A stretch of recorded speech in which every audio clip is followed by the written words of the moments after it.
هل أتاك حديث الغاشية وجوه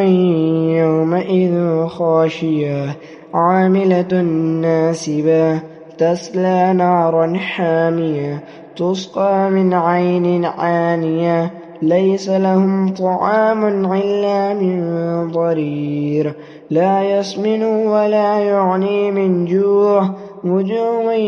يومئذ ناعمة لسعيها راضية في جنة عالية لا تسمع فيها لاغية فيها عين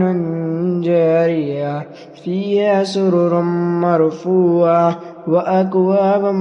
موضوعة ونمارك مصفوفة وضرابي مبثوثة أفلا ينظرون إلى الإبل كيف خلقت وإلى السماء كيف رفعت